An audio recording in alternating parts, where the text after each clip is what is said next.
Welcome back to another episode of Mi Vida en Spanglish. This is Marisol, and like always, we're here with Angela and Laura, and we are going to say thank you for the support we got in our last podcast live on Instagram.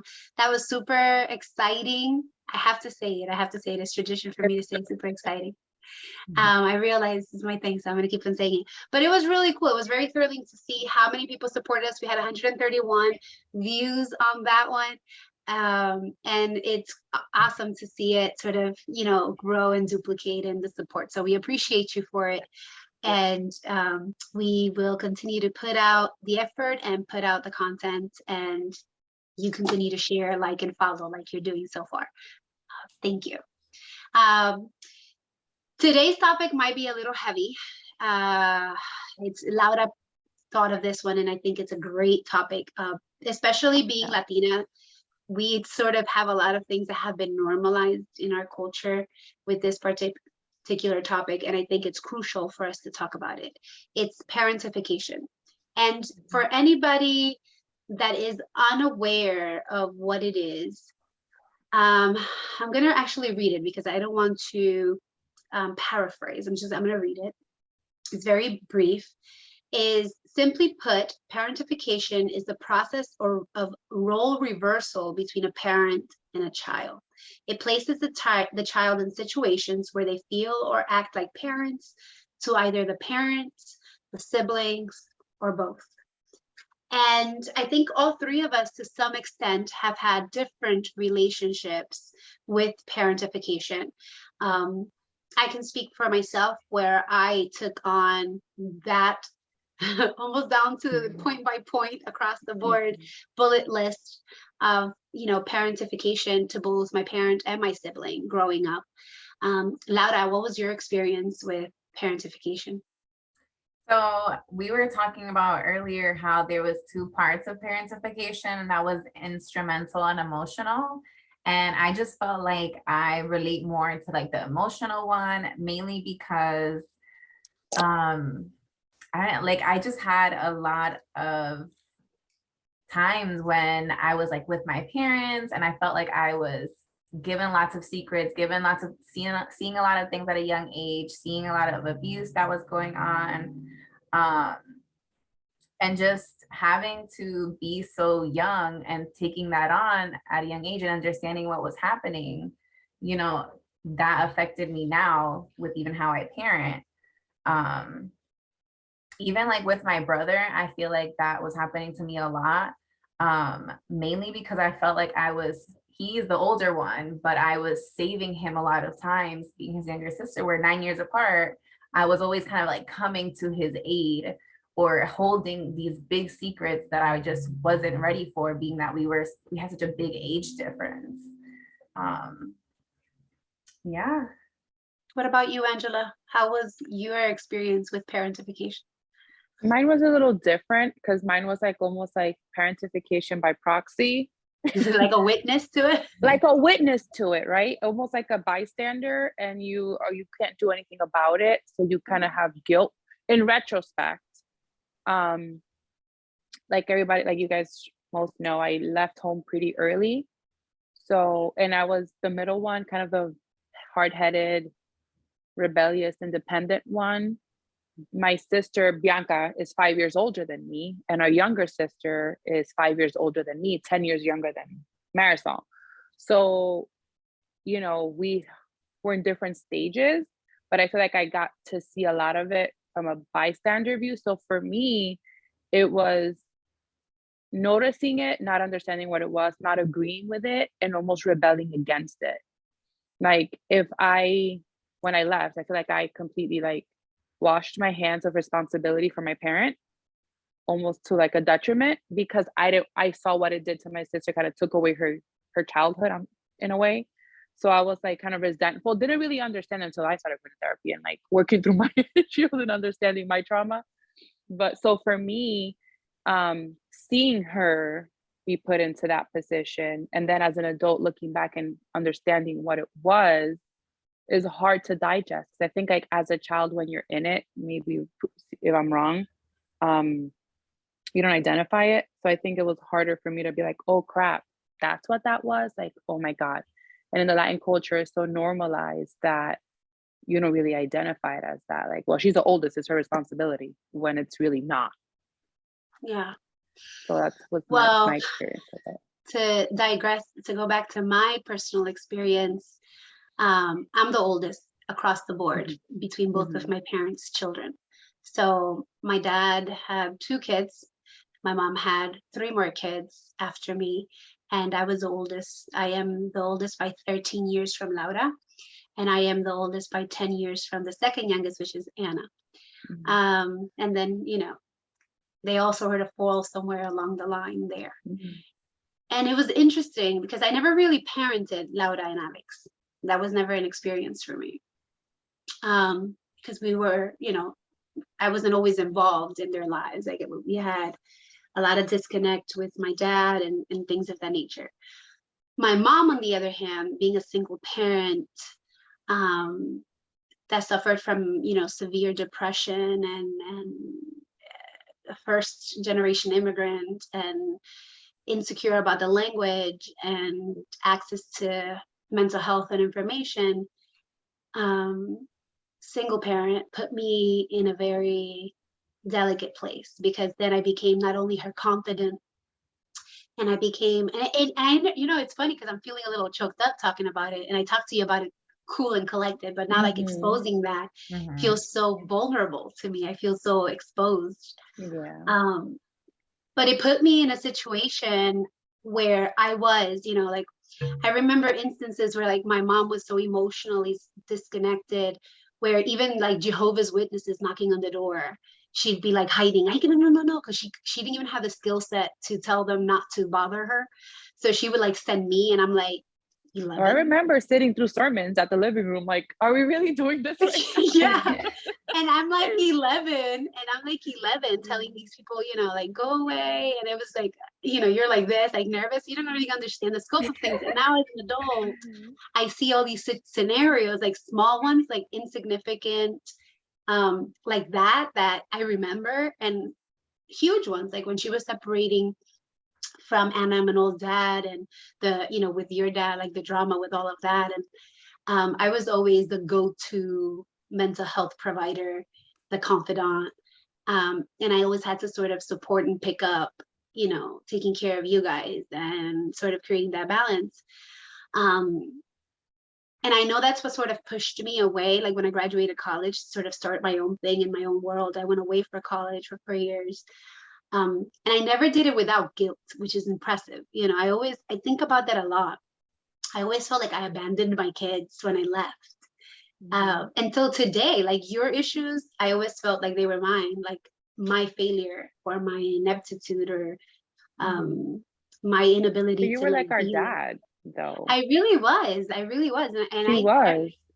And I remember thinking, like, even stupid scenarios, like my mom would be too afraid to like Manuel and Anna like go into the pool, and I'd be like, no, you gotta let them, because they need to learn to be confident in the water. And I'm like 12, 13 years old, like telling my mom, like, you know, we have to let the kids get in the pool, and you know, or and mommy would correct us my and we mom, wouldn't listen, but then Bianca would correct us and be like, okay, now we really have to do it because Bianca said it. So it's like her word was heavier than my mom's when she would correct us.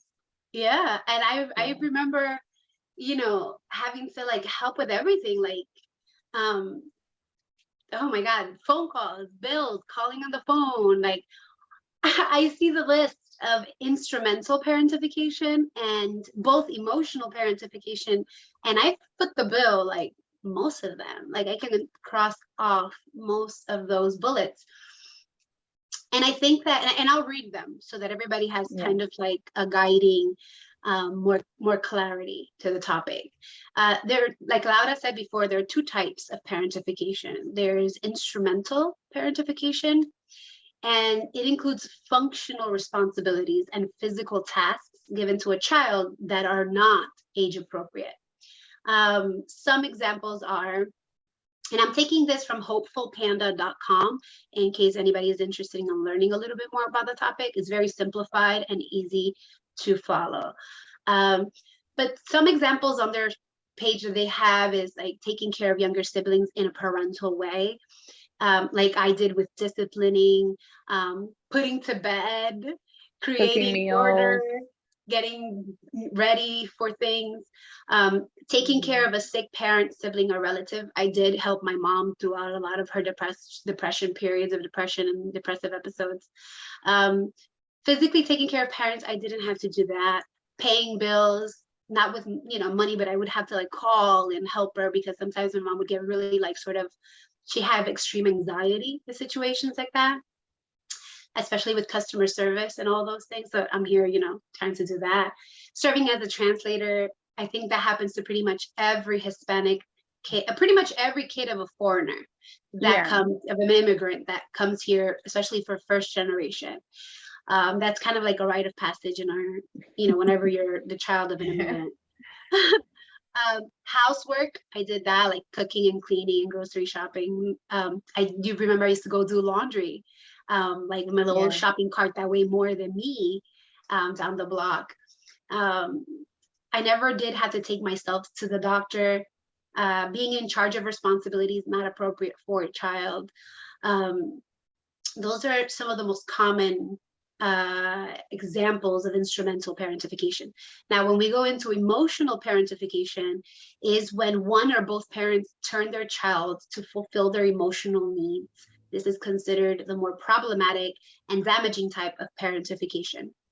Some examples of emotional parentification are serving as a mediator or referee in parents' arguments, pulled into arguments or issues between adults, listening to a parent's complaints, frustrations, and dissatisfactions, and expected to provide support and advice, witnessing a parent hurt themselves or others, shared information that is too much for a child to handle, serving as a parent's confidant, providing emotional comfort and support to an upset, depressed, or angry parent, forced to keep a parent's secrets, listening to parent talk about their dating life, intimate relationships, or even bedroom activity, listening to one parent's complaint or vent about the other parent. And again, here, I thankfully don't have to cross off all of them, but I did, cross off a substantial amount of them. As an adult now, and a parent now, I can look back and I have sympathy for my mom, though. I know my mom tried really hard. Like, I see it. She tried really hard. And I always say she did the best she could with what she had when she had it. Yeah. And that is all we could ever do. Even today, we do the best we can with what we have while we have it. So I see it and I almost feel sad. I feel sad that she only really had me in that way, I think. And I know where you're going. Go ahead. Okay. I'm gonna fulfill my black sheep duty right now with family. No, go do it. So, no, because I do. And I think back and a lot of the stuff that, my mom and I went through in our relationship, I look back with sympathy after doing my own work on myself, because none of us are perfect, right? And I had to reach out and work on myself after my separation and kind of understand where I came from to know where I want to go in life, right? I think it's instrumental to break generational curses and cycles. You have to understand your past. But with that being said, what I feel like, up to what part of how you feel sad that she only had you is part of that conditioning and that responsibility that was put upon you. Because at the end of the day, that's like, it's true, because a lot of times, like, you sympathize with, and I'm not saying our mother was, because she wasn't. She, again, did the best she could with what she had, is excusing or sympathizing with the behavior. I see what you're saying. So where is it excusing and where is it sympathizing? Yes, or where is it the fact that you feel that way, part of the conditioning of what you had to go through and what you were put in? You know what I mean? Like, you can empathize and sympathize with it. But because you had so much responsibility for our mom's emotional state, you feel responsible in a sense to sympathize and empathize, because again, she didn't have. I'm sorry, I don't listen, let's be clear. I've gone through a lot of therapy. Okay. So I've acknowledged the fact that I see it, and it explains a lot of my current behavior. I have issues with like control.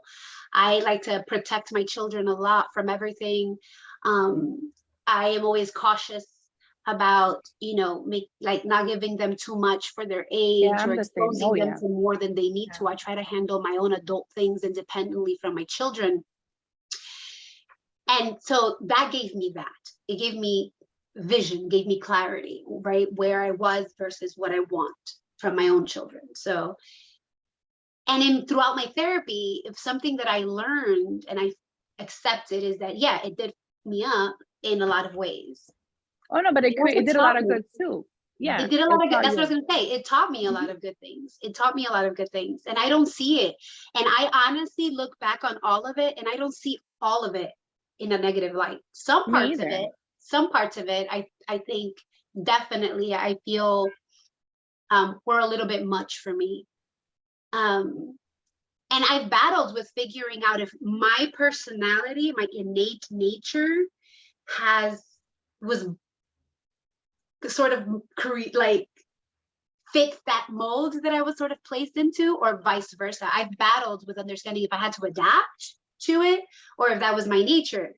That's a tough one because I've never really figured out if I am so, orderly and, By nurture or by nature. Yeah. exactly. Was it nature or was it nurture? Or was it maybe, my Both. nature Like, and yeah. it sort of fit. And the nurture exacerbated your nature. Exactly. I don't know, because I don't see a lot of that as trauma. Like I said before, I see a lot of that as like, I'm strong as shit and I learned a lot and I'm Me highly too. adaptable and I'm highly 100%. flexible. Yeah, But and at what I'm not the point? kind of, I don't drown in a glass of water ever. I don't No, think that's me either. But But figure it out I'm that everybody's like, oh, you're so strong, you're so strong. But until you're not. when survival is your only choice, you don't have a choice. So Mhm. you can't miss what you don't know. So Dude, we're I don't always even gonna know how to have. cry it out. Like cry it out. Well, I Like learned I'll that. try I to cry learned it it. out. I'll try to cry it out. I caught myself the other day. The kids were, on their shit show and I'm having a moment. I'm hormonal. I'm about to get my period. And I found myself feeling all the feelings, right? And I kind of wanted to be like, I want to call that shit quits. And I just want to cry. And I feel it coming up and it's sort of welling up in my eyes and it's starting to come out. And I'm like, and then all of a sudden I'm like, and I wouldn't even allow myself. And then I'm like forcing myself. Yeah, Get you get it? so Like, mad at yourself, like just I'm feel mad at it. myself that Yeah. I cannot be in my feelings and allow myself to sort of vent. And that's when I go back to this, I've never been able to be a fool and let go. Like I Well, don't drink. because a I've lot never of did. I times don't do your drugs. Like, emotions weren't what was important.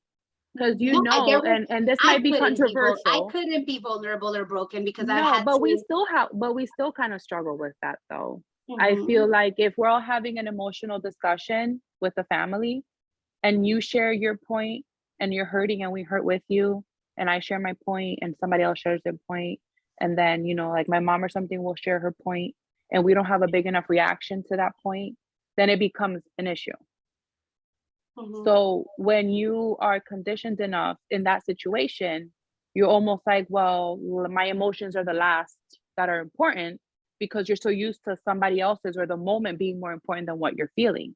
So you're And taught to for me, I put feel a like pin in it. if I do that, and this is literally what's going through my mind, and I try to catch myself and sort of change the script. And it's almost like impossible for me to reset and, update this software in my brain. But it's literally telling me, if you allow yourself to fall apart, who's going to pick you up? Oh my gosh, I talk about that with Shane all the time. Are you serious? Yes, we talk about that all the time because it's just like, and it goes back to like our conversations about like, feeling like Wonder Woman and all of this stuff, but I get it. It's like you do so much for other people and it's just like, who is going to put that amount of work in for you. Because yeah, like I remember sitting in that bathroom and literally I wanted to sort of scream and yell and cry it all, and I couldn't allow myself. You know why though, right? From what I understood. Why? Because I was a walking robot for many years. Yeah. You know this. Yeah. Why? Because the little girl in you never felt safe in that way. That The you little never girl, had anyone to go to no, do because that. your little girl, the little girl inside of you who hasn't healed, never felt safe. So that little girl is our emotion, who is attached to our emotion, still till this day does not feel safe.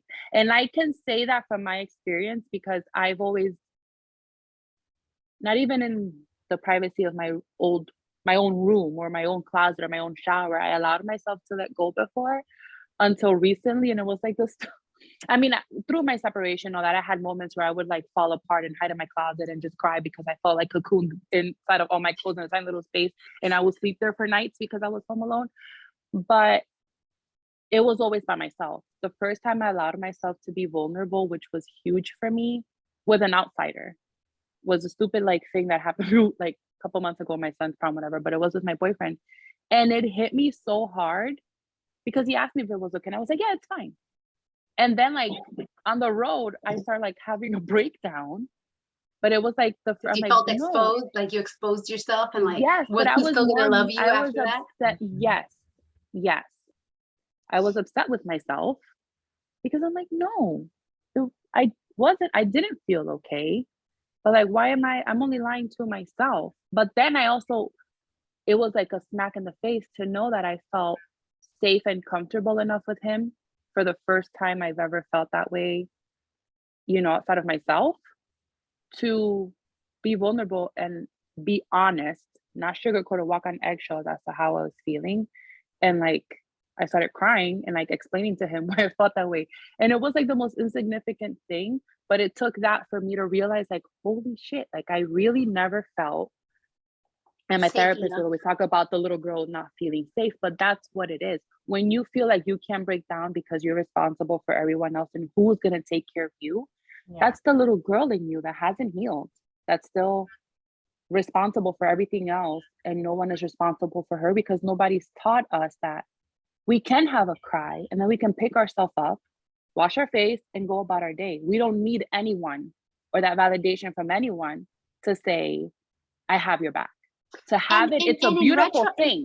And in to reality, have it is a though, beautiful Angela, thing. But in reality, though, is like, I think it's human nature to need that, to want that. Yeah. But then yes, absolutely. But And it makes you reevaluate your relationship. So, and if our parent can't provide that for us, then it's hard to allow anybody else to provide that for us. Absolutely, because like you don't even think a it's spouse. genuine. Like I feel like today in the bathroom, I had a huge cry with Jose because this whole accepting my whole ADHD thing has been like a little bit of a roller coaster for me. And like, I feel sometimes like he doesn't fully understand or he doesn't fully grasp like the seriousness of what that means for me.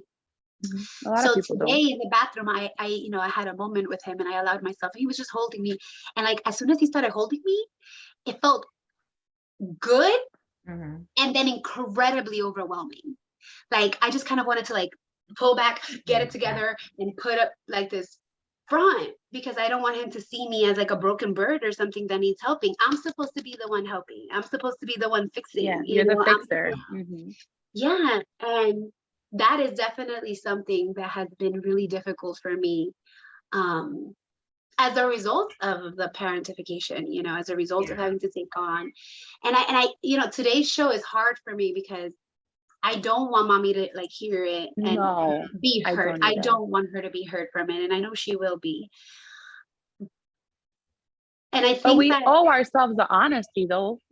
Como we say in Spanish, that's why I think it's important for us to talk about it. We say not in only Spanish, ourselves, but other people going through it too. Yeah, we say in Spanish, amor no quita conocimiento. Like, you love someone and that doesn't take away from the experience or your truth. And I think about, I see her now. Like, I feel like I see all of her.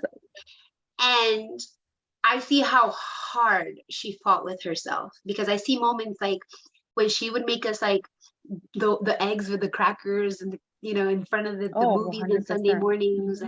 And we would all just like sit there in a blanket. And she tried so hard to make sure we had these moments of like, being a Mhm. kid.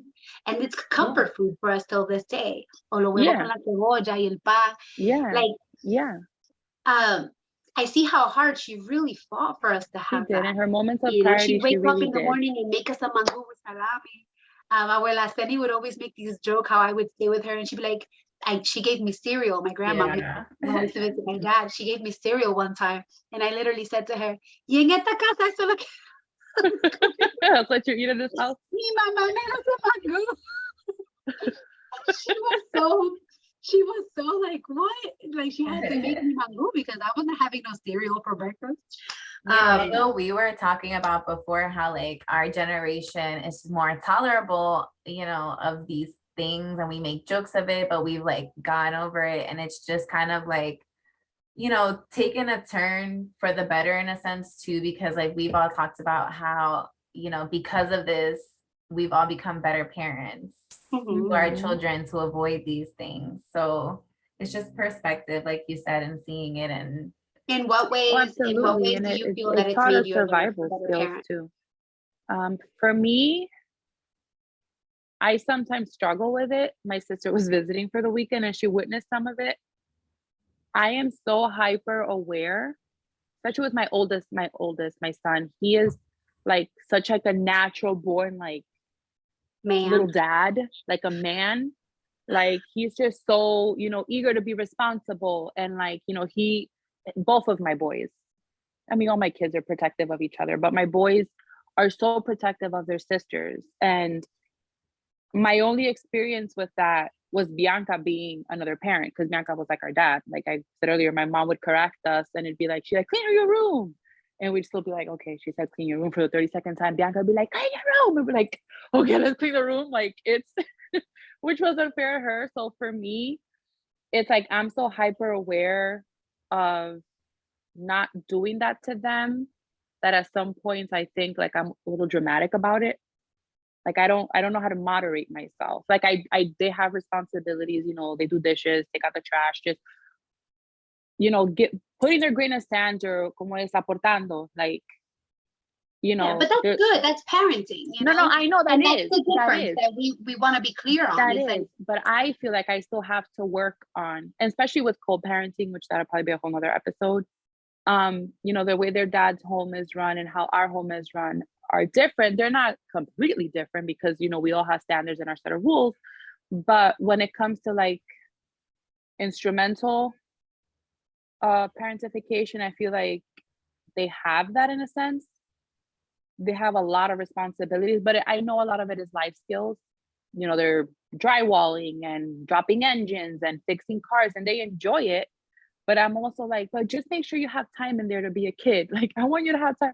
And I think part of it is, what seeing Bianca's experience in her home, experiencing it too, because you're getting reprimanded and corrected and kind of parented by your sibling who's supposed to be like your peer. So you're like, what the hell? And then also being a mom at a young age, you also struggle with that. You don't want your kids to repeat that cycle of that sense of responsibility so early. So I struggle a lot. And this weekend with you here really brought it to the forefront for me. Like I need to take a step back. Like I saw he was like he's so cute because he's walking around the house like putting toilet paper in all the bathrooms and wipes in all the bathrooms and like picking up the trash to go take it, and I'm seeing him with nobody telling him anything. He just goes ahead and do this, and then his sister is late. It's all the kids are playing games. It's midnight. They haven't seen each other for a long time with little cousins, so they're all playing, and then he goes to Emma, his little sister, and he's like, she serves herself cereal, cheese crackers in front of she's watching a show on the laptop. And he's like, you're not eating that right now because you have your braces and you need to make sure to go brush your braces and clean your teeth properly before you go to bed because you have to have your good oral hygiene.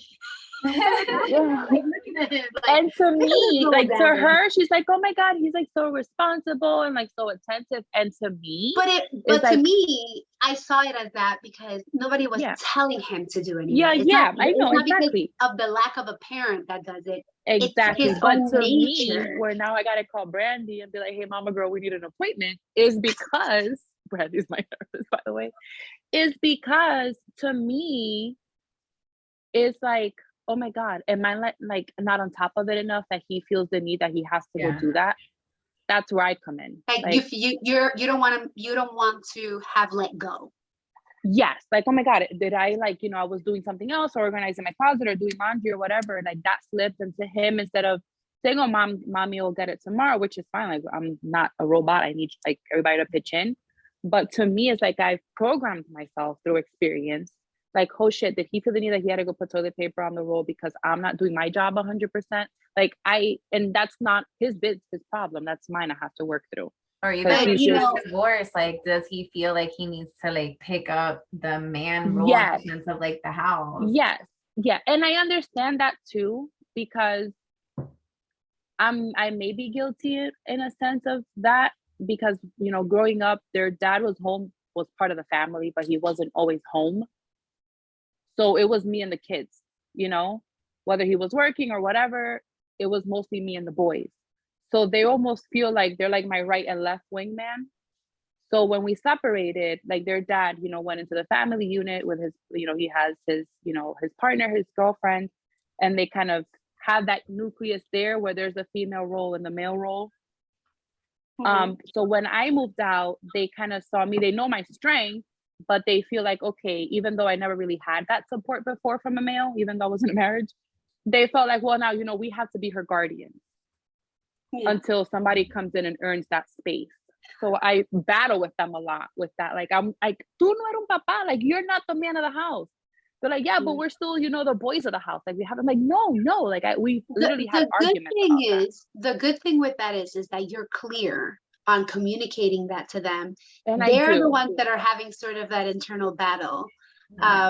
So it's not, you're not imposing or placing the responsibility or stepping away from it. They're sort of feeling like they need to do it because of their own process, which is one of the common parentification triggers is divorce, and separation. So it can naturally happen in a child as a result of that, because they're trying to figure out what their role is and how the dynamic works. And but just being consistent, I think, in that regards, and in your position, in that it is not necessary. They get to be children. You are there. Just constantly say it enough. And I'm constantly. So that it's there, that whatever they choose to do is on them. I just get so scared. I'm like, no, please, no, I don't want you to I don't want you to feel like I got this, And I've also allowed myself to be honest with them about my feelings, which I wasn't before, and I felt was a hindrance for them, because when everything kind of happened, they were like, where did this come from? So when I feel overwhelmed or I feel like I need to have a cry, I am open about that. And I say, this is like, I'm overwhelmed with work, or just things are adding up. Like, I just want you to understand that I'm going to go in here for a little bit and decompress is what I say. I need a break. Or I'm going to go take a shower. And that's healthy. And according to the description of what the difference between parenting and parentification is, parenting is that you are allowed to communicate and open up to your kids when it's appropriate about age appropriate things, right? So you can tell them, I feel angry, I feel sad, you can communicate those things, because that helps you bond, according to the website. It helps you foster. I've heard, by you telling them that, and then also explaining to them, like, even though I'm sad or even though I'm mad, like, I'm still available to you.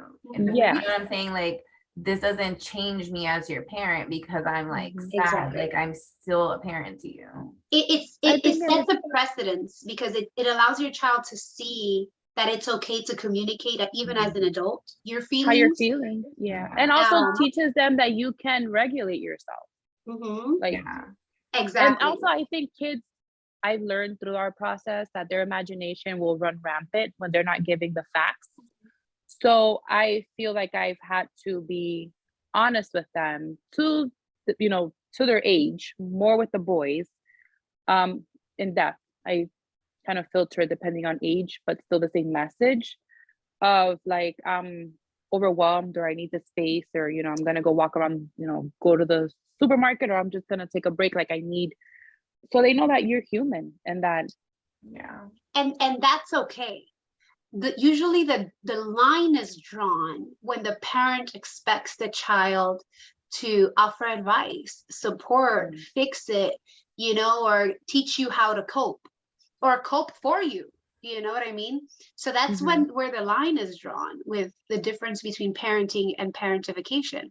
When you cross that line and are communicating your emotions and your problems and your frustrations, et cetera, to your children, and you're expecting your children to know what to do, dude, when you don't even know what to do as an adult, then you're putting a burden that is way above their age, their skill set, their mental capacity to process, and so your parent, they're falling into that parentification role, which is where the danger zone is.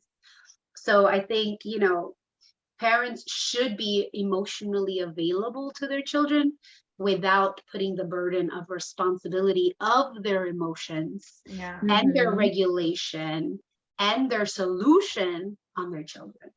Or if they can't regulate or find a solution, take it out on their kids too. Well, I told my 12-year-old today, because he made a stupid joke, it hurt my feelings. And I told him, I said, Jose, that really hurt my feelings. I don't like it when you joke like that. I feel sad. Like my eyelashes keep on getting in my eyes. I feel like I'm.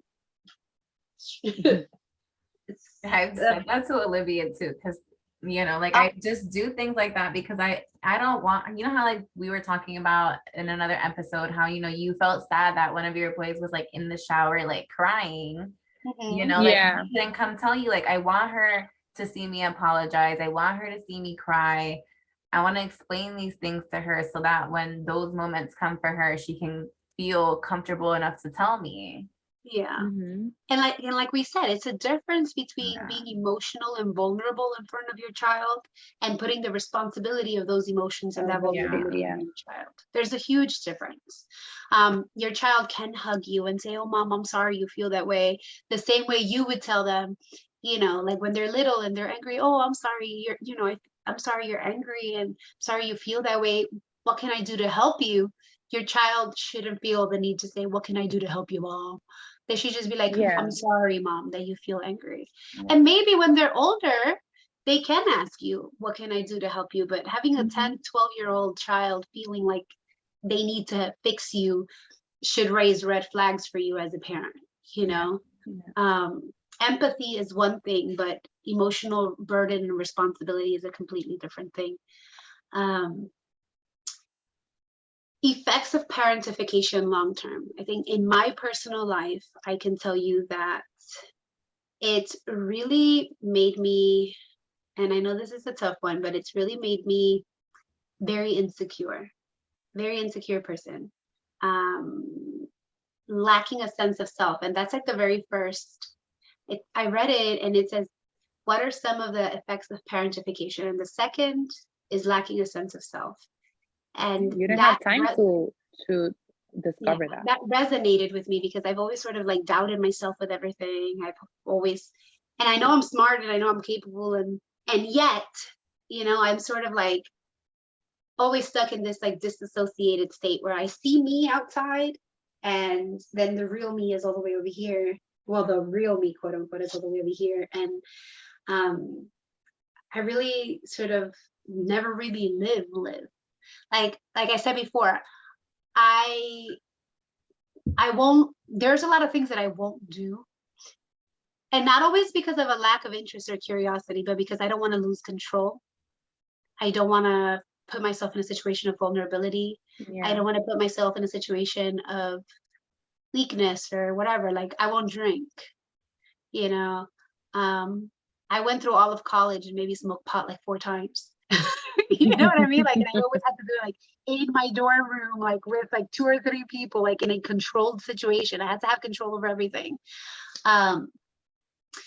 I I've never been reckless. I've never been like free to fail or free to make mistakes or I've never allowed myself to be. And that really sort of hit me hard, because I know I don't want to be like a bad example to my siblings. I don't want to fail this sort of parent role that I have in their eyes. And that influenced a lot of my behavior.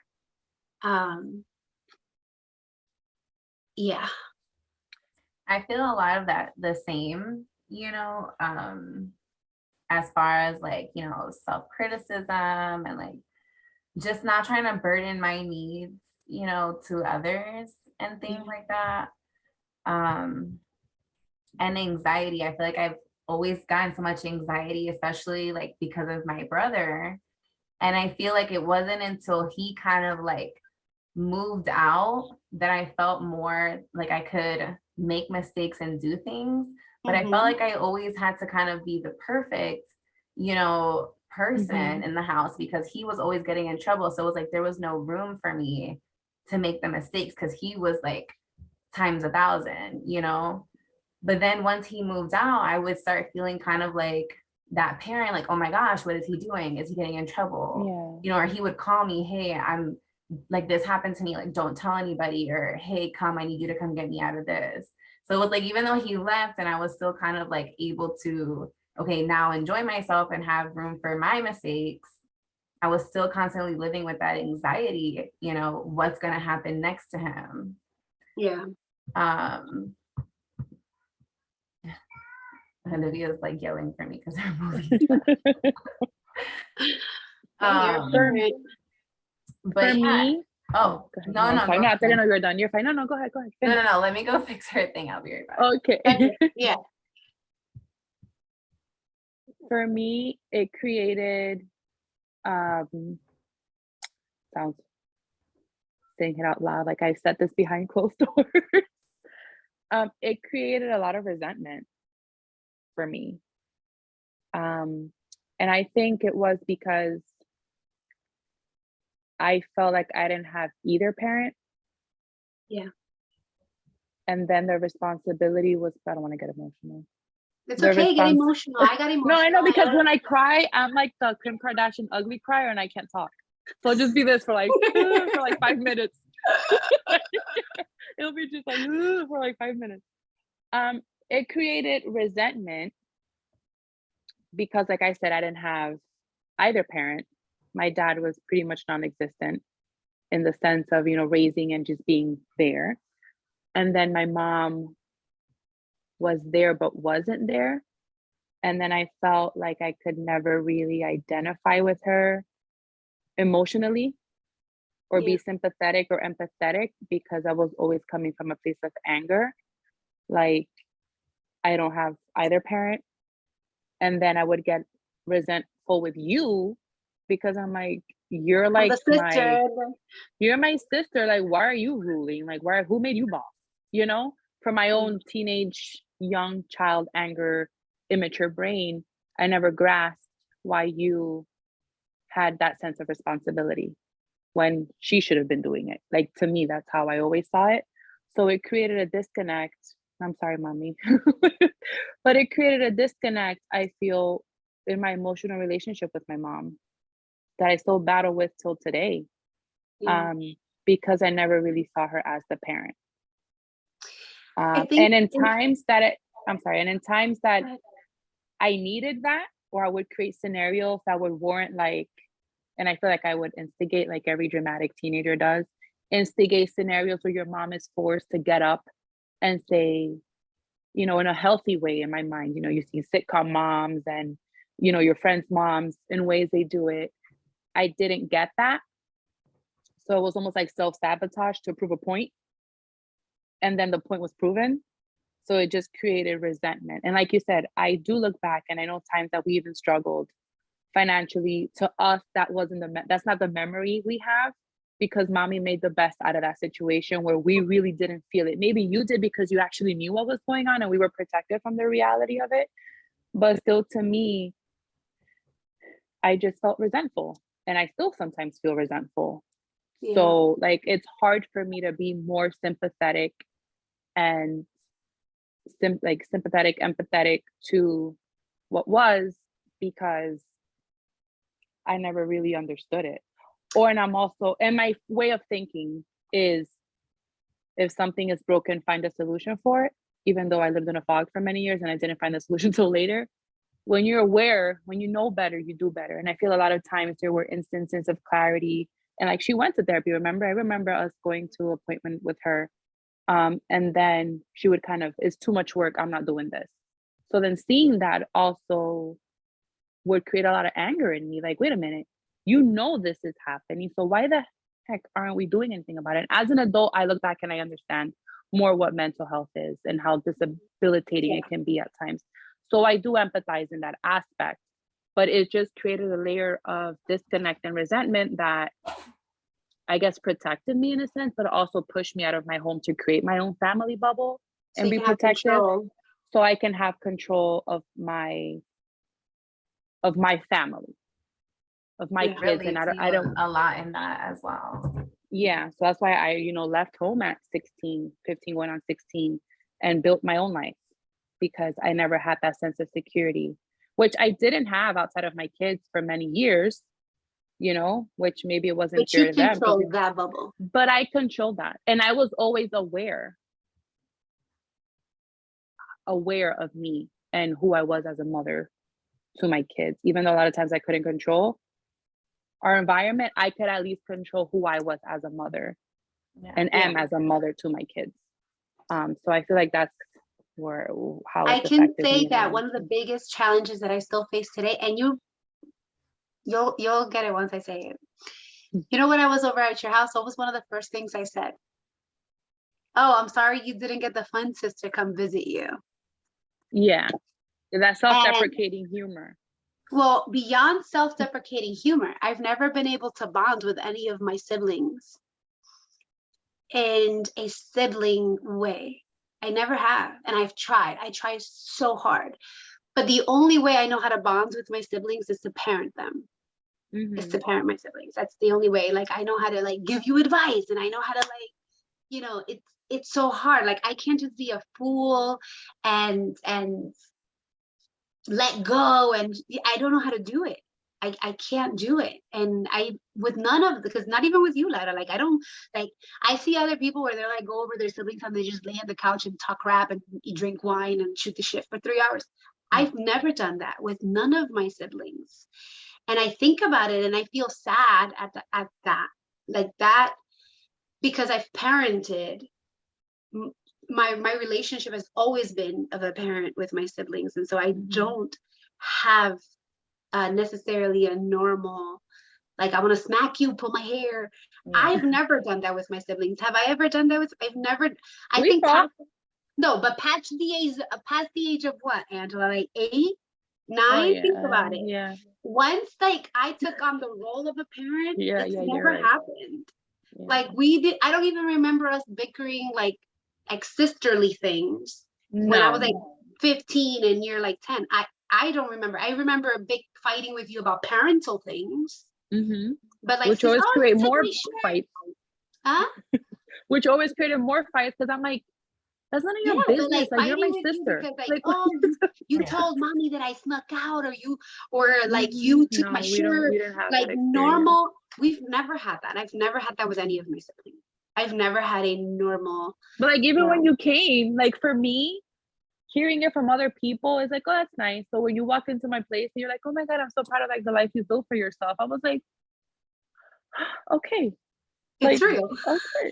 And when you were meeting Jason, I was more nervous of her meeting my boyfriend than my mom and my sister, my other sister. I'm making this big meal and just nervous because, and it's not fair to her, to have that, but that's what I'm used to. But how do we change? I don't think we can at this stage in our lives. I'm 40 years old now. I don't think it's possible. I mean, I think it can be. I just think it's all of us being aware of the dynamic and making more of an effort to do things in sibling ways. I don't think we're ever going to stop calling you for advice and for knowledge. No, because you're the best sister. Stop. Yeah. but I think it's just making a conscious effort now of like dedicating time to like just like sibling time, you know, and like how you went over there to go visit Angela and just doing Yeah, all and those like how we went things. to the flea market of the most I shocking know. flea market ever. Oh my And we God, just had yeah, that we have to moment. talk about that. That was traumatizing. That was very listen, I am one of the people, like I am the type of person that seldomly gets offended and shocked. Like for Listen, something to have me like it no, takes a lot. and we'll talk about this at another time. Yeah, But we we'll went talk to a about flea it. market in I have Tampa. pictures to prove, but we can add that She to had the pictures, next and they time had when a we talk poster. about I this. mean, it was for sale. It wasn't It like was the a poster frame, did like a not, framed picture, yeah, like like a the poster vintage. did not belong to the establishment, just for clarity. But in one of the booths, the seller had a poster which just like No, it's resonated, like like a picture frame, like an it was in a actual picture frame. It wooden was for frame. sale, and it had a raccoon and a dog. I have to use the accent.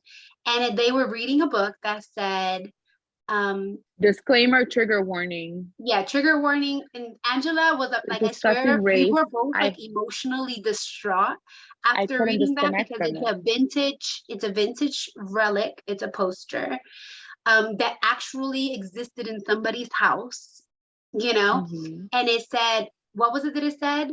Coon hunting. Coon hunting on the book, and it was a raccoon and a dog. But on the other side, it said like a step-by-step guide of hunting coons, and afraid to ask like the right questions or how to act. I Yeah, have the it picture in my basically phone. was referring to the hunt of, like, you know, African American like slaves and stuff like that. And Angela and I were like, I mean, we've seen things, you read things, but to see it like in this day and age, like right there, like for like $30, you know what I mean? Like just chilling. We were both like, I was just oh randomly walking, and at times I would just be like, yeah, it was just like, we just kept on it going was back to it. Like emotional that for really me. like haunted me. No. Like imagine like a little kid growing up like in their grandpa's house, like looking at this That's poster. nothing. Um yeah, but anyway, that's But neither that here nor moment that we shared was a sister moment, there. I felt. Of shock and And awe. like, and seeing our kids, because we don't get to like, since you know we live far away from each other, we don't get to like experience things with like our kids and us. So it was nice to just go to the beach like sisters, you know, and take like watch each other's kids play. Like I feel like that was a sisterly moment, you know, Yeah. just like lay on the bed and sleep uncomfortable with all of our kids in the mix. Like, you know, I think that was a nice moment that But before then I we've never caught really had. myself so many times, Laura, you would have laughed. I caught myself so many times, like I swear, my spirit, I am like a 60, 70-year-old woman. Like we're there and the kids are like playing. It's like midnight, and I kept on. I'm like, Angela, what time do the kids go to bed? Because my kids were not about to go to bed. Her kids were not about to go to bed. And I'm like, what time y'all wake up? Like, what time? Like, are the kids gonna go to sleep? Like, and then I'm Like, like, girl, they're on summer vacation. Right. yeah. And then my kids were like, Mom, they don't go to sleep early either. But I'm here like so nervous for all the kids being awake, you know, so late. Yeah, and the snacks. And I'm And like, I have a pantry of snacks, like bins of Mhm. like every snack known to man and juice boxes. And I'm like, it's all at their disposal. They're not gonna go hungry. Go to Right. bed, sis. They can walk up and grab a bag of chips and a juice box. They'll be fine. Bianca's like, oh my God, the snacks. I'm like, leave them alone. They're on vacation. Take your yeah, bag. like I could not chill. Like you don't understand. You And have then to come, at one Laura, point, next time. No, we have to do something all together. yeah, we really do. And that beach was gorgeous. The Anna Maria Island, it was beautiful. Mhm. Yeah. It's like I felt like I was smack dab in the Caribbean. But anyway, back to our topic. Yeah. Yeah, that's Um, how I feel. And I hate that. I wish I could change it. Like sometimes I'll do something and I long to like be able to call my mom and share that. And I know that's something I have to work through. But I don't know. Like I'm just like, I don't know. I feel bad. I feel like, and I know that's something I have to, I wish I wasn't so disconnected.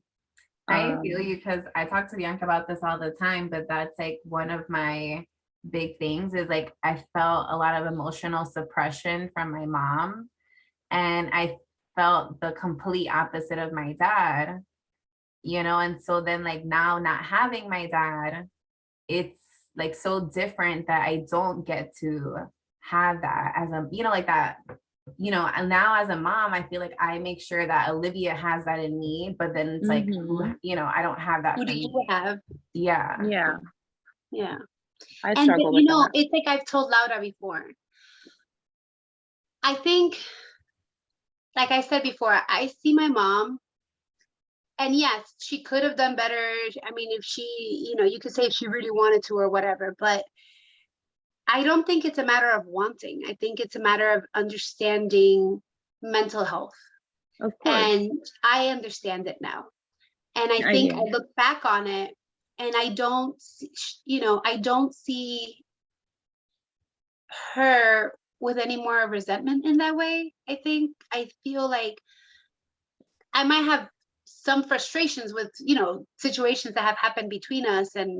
Um, but with that particular topic, when it came to me being like a parent to my siblings and things like that, I have felt it. I have felt resentment and frustration in the past. I no longer really do. And I no longer really do because I understand that she was like, she was a broken bird that needed help Yeah. and support too. And whether she had it accessible or not or whatever, she didn't get it. And Mhm. till this day, I see my mom and I see her with a broken heart. I see her with pain, maybe the parentification in me, wanting to help her, Yeah. fix her, caregiver, whatever.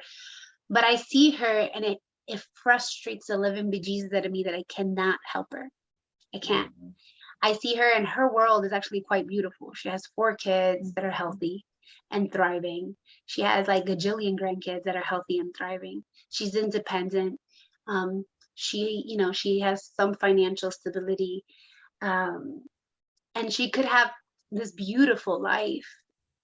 And because of her depression and her mental state, she's incapable of living it beautifully. And I see her and it hurts me because I wish I could like shake her out of it. There's nothing anybody can really do except, No. try to overcome resentment, try to get close. Some people just don't know how. And yeah, obviously you can get close with your boundaries in place, and things like that. But I think that sometimes, I think you said it before in the past about like maybe like with friendships and things like that, about you learn to sort of connect with people, and you adapt yourself to who they are and what their needs are. And I Yeah. know that with a parent is harder because we have Mm-hmm. way greater expectations naturally. Mm-hmm. But at the end of the day, they're still people. And I think we need to be Mm-hmm. a little bit more. It's just hard because you feel like, you know, Mhm. they're supposed, not that they're supposed to have it all together, but I guess emotionally for us, you Yeah. just want them to have But it all together. it's kind of like we know our parents from the point of our birth and onward. We don't know our parents prior to us, Yeah. their own traumas, their own story, their own limitations, their own lack of access, their own frustrations. Which, And yeah, which I also feel like our generation has the ability to correct that, Yeah. because I've shared as my kids grow. I have teenage boys now that are dating. I have a senior in high school and a sophomore. And at the senior's age, I was already pregnant with my first child. Um, I You have to add the human to the parent yeah, and make sure your kids see that. You're not perfect, you've made mistakes. And because of those, not just, I don't want you to make the mistakes I made, or, no, you're now you can make your own decisions. But again, when you know better, you do better. XYZ is what I did. I made these choices that led me to here. This is the reason why I made these choices, which gives you the backstory. Because, like you say, you don't know, you meet your parent at birth. They have a whole, at least one life before you came into the picture. mhm. So I feel like one thing that we can do to change, break that generational curse, is add the human value to the parent to create that and not a stop, like, who pours me, I want you to feel bad for me so you can And not make excuses. no, not make excuses. Like, this is a decision I made. Like I told Mhm. my boys, I made my decisions and you live and die by those decisions. Now, you have the ability, I'm trying to give you the ability to make different ones. Now, again, if you choose to make the same one, Like I had to learn and pave my own way. You're gonna have to, with the difference that you're gonna have the support, and I'm always gonna be here, you know, to have your back and provide that support that I necessarily didn't feel like I had. But I feel like that's something we can do, is to not paint ourselves like immortal or these mythical perfect creatures to our kids, because we're lying to them. Yeah. You know, we're creating a sense of failure when they become parents or when they become adults, because they feel like, well, something is broken within me because my mom is, you know, I don't understand her, or something is broken in our relationship. Like I feel like in some extent is between me and my mom, because I didn't understand those parts of her until much later in life. And I still don't understand, because she doesn't share as much with me as she does with you or Anna. So I don't understand that those parts. So for me, it would be harder to empathize and sympathize when I only know part of the story. I'm gonna tell you the same thing I told Laura a while ago. They are who they are. They are who they are. You can have your boundaries, but you can also seek out what you need from your parent and fill your cup, without necessarily expecting them to be different or change. If they're not hugging you and you need a hug, you hug them, because maybe they just don't know how to hug, and eventually they might learn, you know.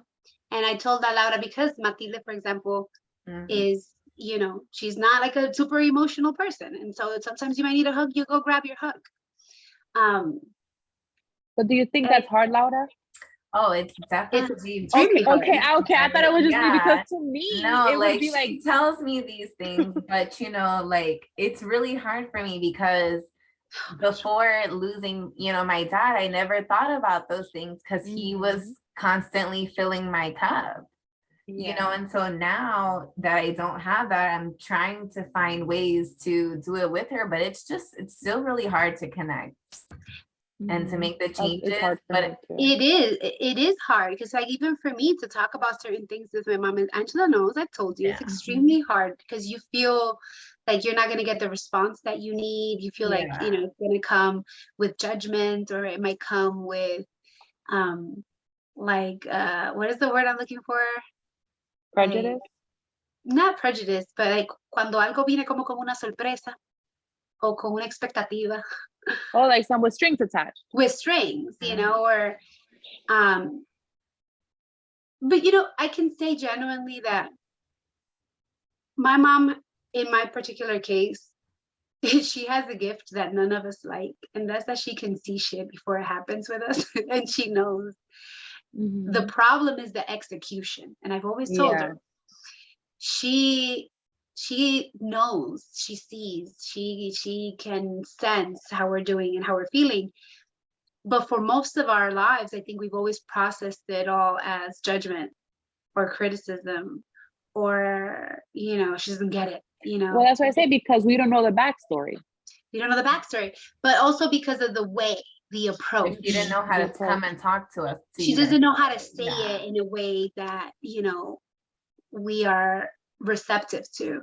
But I also think it's our own predisposition because of our own stories too. Like with you, Laura, like, you know, it's hard for you to go and give her a hug, because how do you even start, you know? Well, that, and then it's like the same thing even with like talking to her, you know, it's like she's not the type to come like just talk to me about how she's feeling, you know, or even like this lady, like even if something happened like 10 years ago with somebody else, like she will not want to like talk about somebody's business, you know, to me. Like she just feels like that just needs to be left in the past, and like she doesn't want to you know, bring it up, or it's not hers to tell. So it's just kind of like I don't get to have these conversations with her, or feel like I can open that up with her, because she's just not going to change. And you have the other extreme of what we have, is like we would have like a mom that would tell us a little bit too much, like to the point where she'll want to sort of like guide it and control it, you know?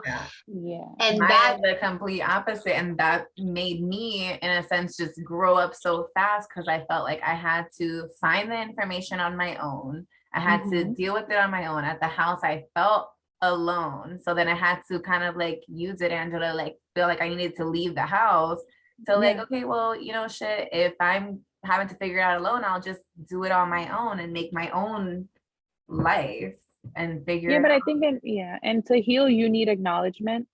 I feel like Yeah. Bianca was like my dad, right? And we had our turmoil and the struggles with a sibling parenting that created, I feel like, a lot of friction between And us. I made a lot of parents' mistakes in raising She my did children. but the difference is that when we had that huge conversation in Puerto Rico, we went on this like cousin and sisters girls trip. We had like this like huge heart to heart out of a minivan, and it was a little más chiquita. But we aired everything out, and you apologize. As parents, we forget that we need to apologize and admit to our mistakes. Not saying that the child is exempt from mistakes and taking part in whatever damage was done. But I feel like when we spoke, and it was part of my healing journey, like we apologized and it was sincere. And then from there, it's like It's been a completely lately, different. it's been a completely different experience because I feel like we closed that parent, even though she kind of still struggles with that, Bianca, the parent sibling relationship. But it was like, okay, like this happens. We were both kids. We both made a lot of mistakes. We came from a place of love. I'm sorry. Let's start fresh. And I feel like it completely changed, and it was just like a release.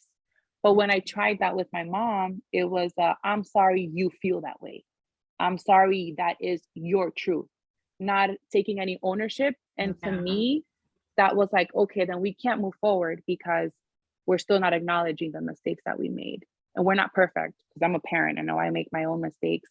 But I feel like in order to also bridge that gap of mythical parent, creature, and child, you have to apologize.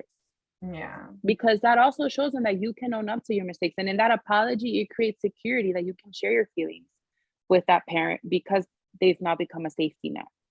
Yeah. Because they are aware of their part in it. So And I feel like go ahead. I'm yeah. sorry. Go ahead. No, that was No, and I was gonna say, and all in all, like when I have spoken to mommy about all of these things with our story and your story and everything, she is sorry. She is apologetic. And it's always been so hard for the two of you to like just have that conversation. But we did in Puerto Rico. I was like, no, but I did like this, I did. But for me, like, and I know that's something I have to work through. Like that was like my huge, as me, the person that I am, that it's hard for me to, one, admit defeat, and two, I'm very prideful because I always felt like I had to prove a point in being a young mom and XYZ. That's my cross to bear.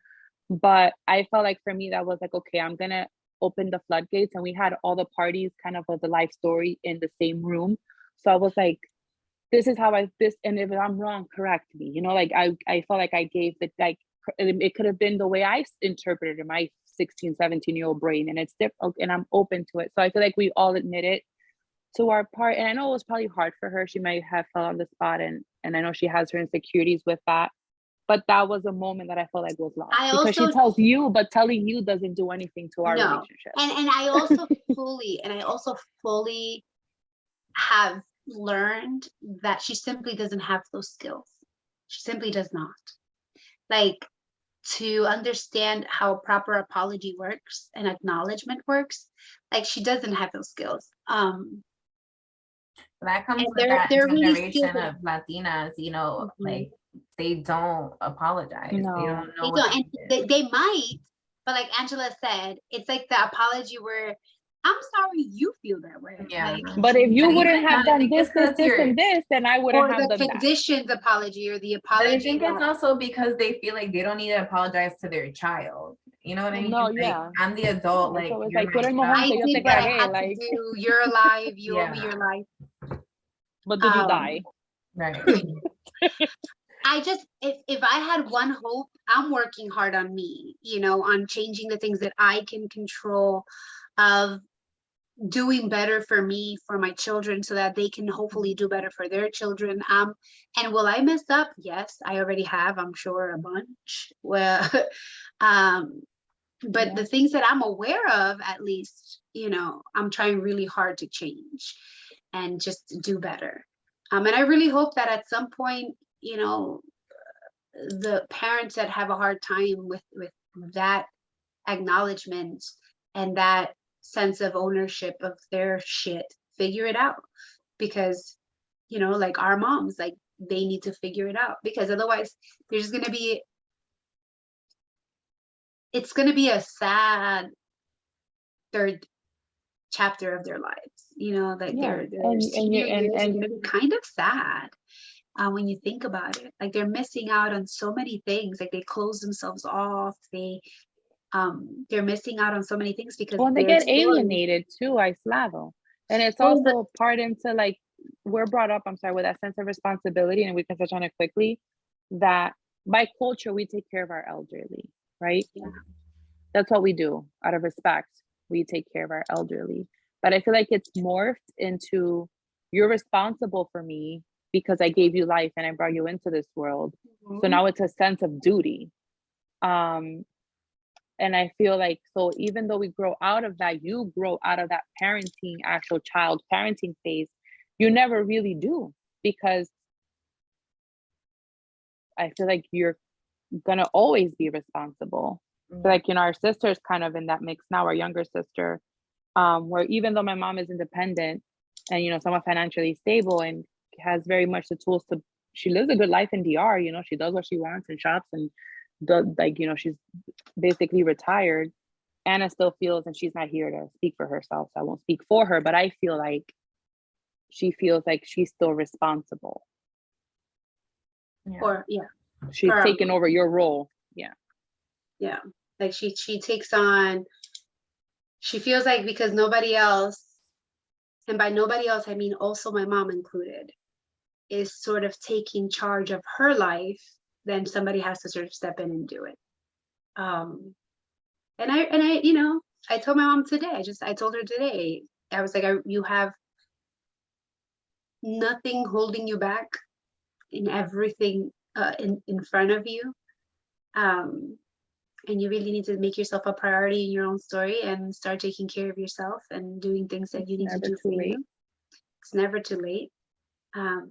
And I really hope, I mean, all I can do is hope and pray that she figures it out.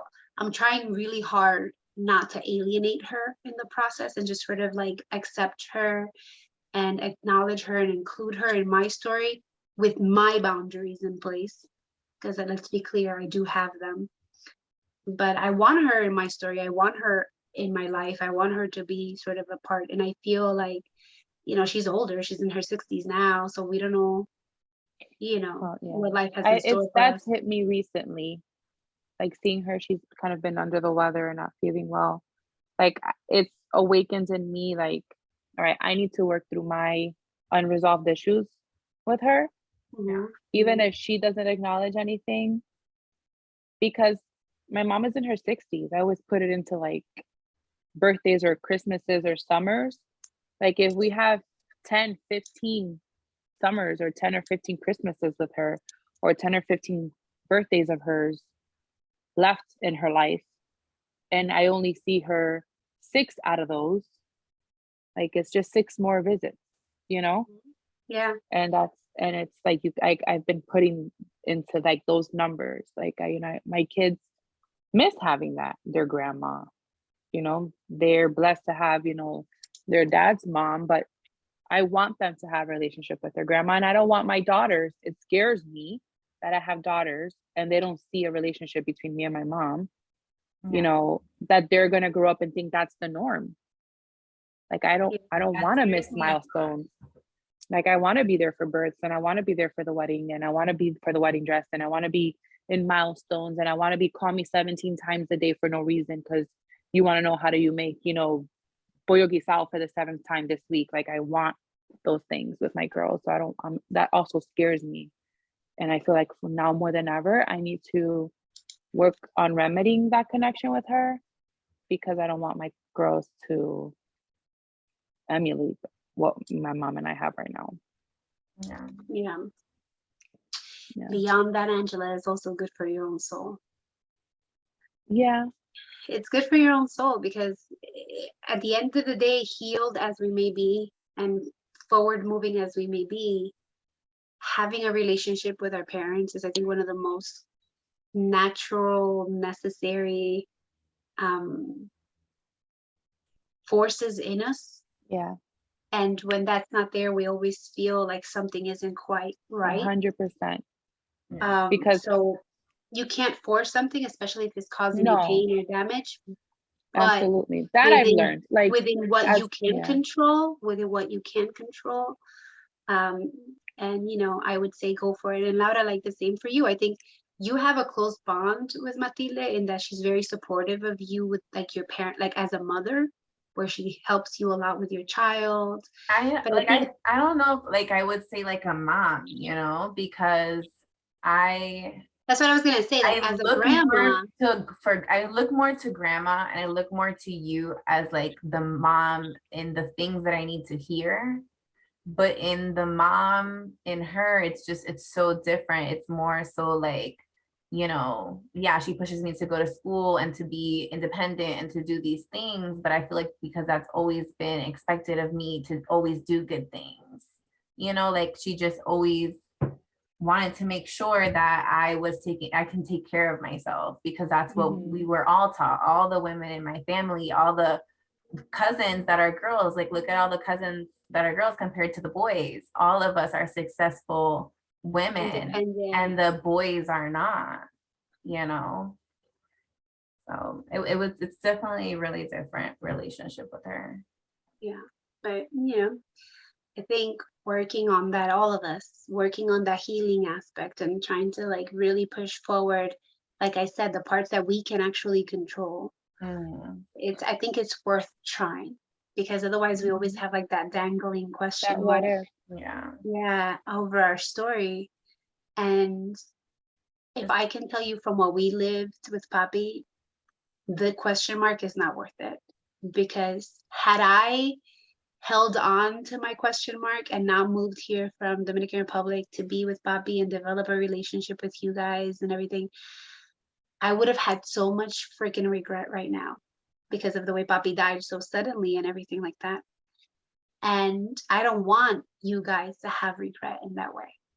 Yeah. And I think about that a lot because of what happened. So I think that just because she's my mom, I spend time with her and I do the things I'm supposed to because she's my mom. And I just take like what I want from her, like the grandma that Olivia needs. And I see her that she tries differently than she did with me as a grandma. So I respect that and I allow that for, to happen, but I don't look for more, and that's what I have to okay. work That on. satisfies me. I'm okay.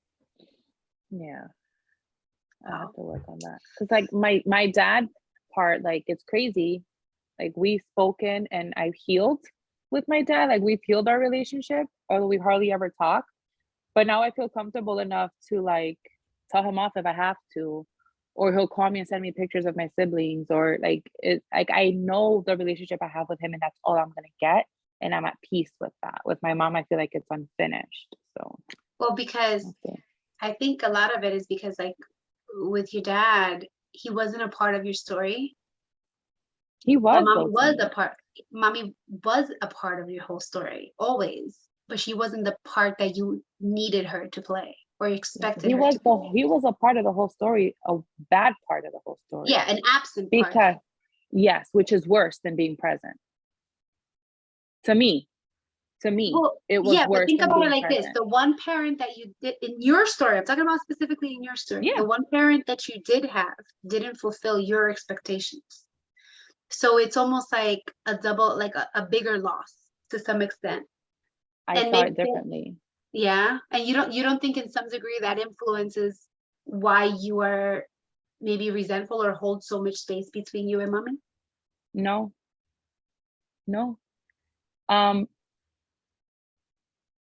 Maybe I don't know if I'm gonna say what you just said, because I was thinking as you were really talking. Like I was thinking about my scenario. To me, with my dad,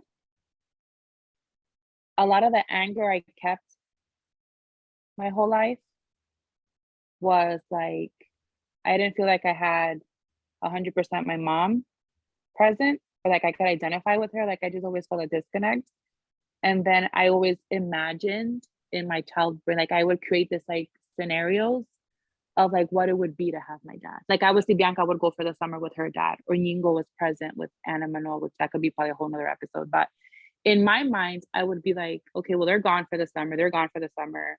I'm with mommy, or like vice, like, you know what I mean? Like, or you're gone and we're stuck with mommy and we didn't have you there, which is not your fault because you were doing what you were supposed to be doing, spending summer with your dad.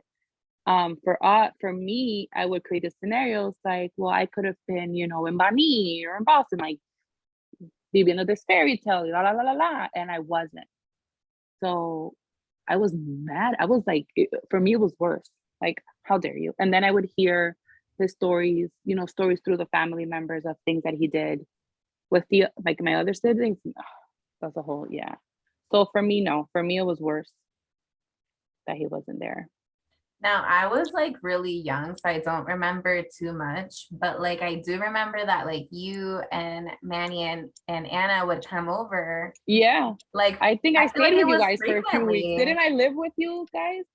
Bianca, when you after college, I moved, didn't I was with you guys for like a few weeks? I was in your dad's when he Yeah, did you the were room just for you. visiting for like a week. Yeah, I Yeah, stayed I for felt like a like week. you guys were there frequently. And so I Oh just yeah, we would always visit like, and play and stuff. Yeah. I always like wonder, but maybe this could be a conversation when we talk more about like co-parents, how, I don't know, Yeah, like, sure. yeah, like how was that, I guess, because I was so young to understand, but now thinking about how like in my own life, how, you know, that's so weird, you know, to think that you guys were over there hanging out and like, you know, we would all be there and it was just like, Yeah. okay. That'd be a good next topic. The Yeah, segue to that is the an next interesting topic. one. Because it just I clicked to mean, me that may have had effect on how I see my co-parenting relationship and how it's like, yeah, that's cool. I never thought of it that way. That yeah, is true. it was a unique situation for sure. Mhm.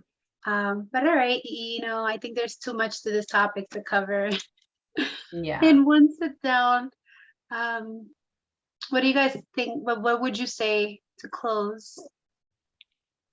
Um, I would say for us parents to take a step back, and you know, the best way to tell the future, mommy would always say this to us. Like, you don't know where you're going if you don't know where you came from. Like, the best way to tell the future is to look at the past. Remember, mommy would always like say that. Mhm. And I use that too. I think to break the cycle and to do better, you have to know better. So I would give advice and possibly helping to break that cycle with our kids and moving forward is adding a human aspect and providing explanations and apologies to your kids. Yeah. I feel like that would help, I think, bridge the gap of parentification. Like, yes, you have responsibilities, but this is why, and this is the boundary of your responsibilities. And I feel this way, and I'm, you know, and I'm doing this to fix it, so the child doesn't feel, because naturally they love their parents. They're naturally going to feel a sense of responsibility to make it better. And when they don't know, their imagination will run wild. So I feel like that's something I work on. And I would advise other parents think outside themselves and kind of be human with their kids.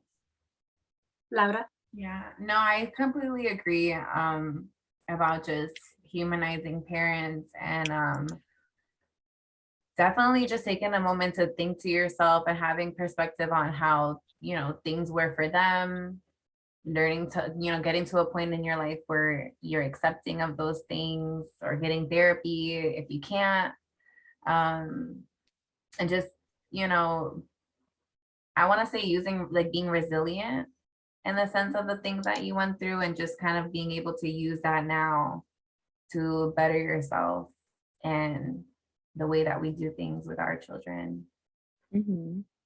All right. Well, on my end, I would say that in our parenting every day, being aware of the difference between parentification and parenting our children, asking ourselves all, you know, in our actions, is this something that I'm doing because I want my child to learn something, or because I am detached, disconnected, and, you know, not apt to parent them or capable of parenting them? This is something that I'm supposed to do instead of my child, because your child should be doing chores. They should be babysitting their siblings once in a while. They should be helping around the house in a capacity that is age appropriate and relevant to the degree of mess and chaos they create, right? But always having that awareness as a parent in how this is benefiting our children, what they're doing, and the responsibility that they're taking on. Taking care of an elderly or sick parent is a beautiful part of life. It teaches them sympathy, teaches them empathy, it teaches them their sense of responsibility for the people we love in a healthy way.